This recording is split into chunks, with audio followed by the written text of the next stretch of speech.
si sa che è un'emergenza sociale, ieri doveva essere pubblicato il decreto, non si sa dov'è, non si sa dov'è, perché se sapesse che è in Commissione Bilancio non lo sa, si sa solo che non è stato pubblicato. Quando doveva essere pubblicato, allora io dico, non vorrei che ci fosse qualcuno che rompe ancora con quella idiozia dei 200.000 euro del patrimonio. È una vergogna.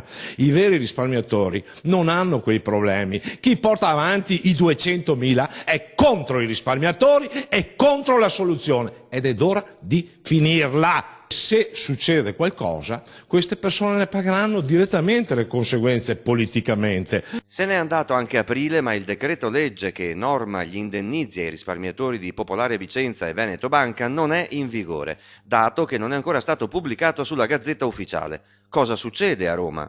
I veri risparmiatori vittime che stanno aspettando i soldi lo stanno aspettando come la manna del cielo e sono stati presi in giro da chi pensa o tenta di fare gli interessi, invece sta strumentalizzando questo problema. È ora di finirla.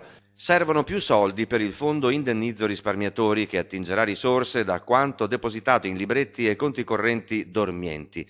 Una legge del 2005 stabilisce che vadano alle vittime del sistema finanziario. Erano persone che avevano accantonato i loro risparmi in quote di cooperative, trasformate loro malgrado in SPA, quindi non sono azionisti, perché la politica sta tirando da una parte e dall'altra, sta giocando.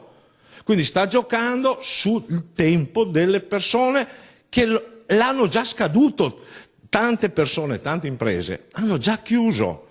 Siamo già in una fase che se questo fondo non parte, le responsabilità del futuro che verrà messo in discussione sarà di chi non ha fatto.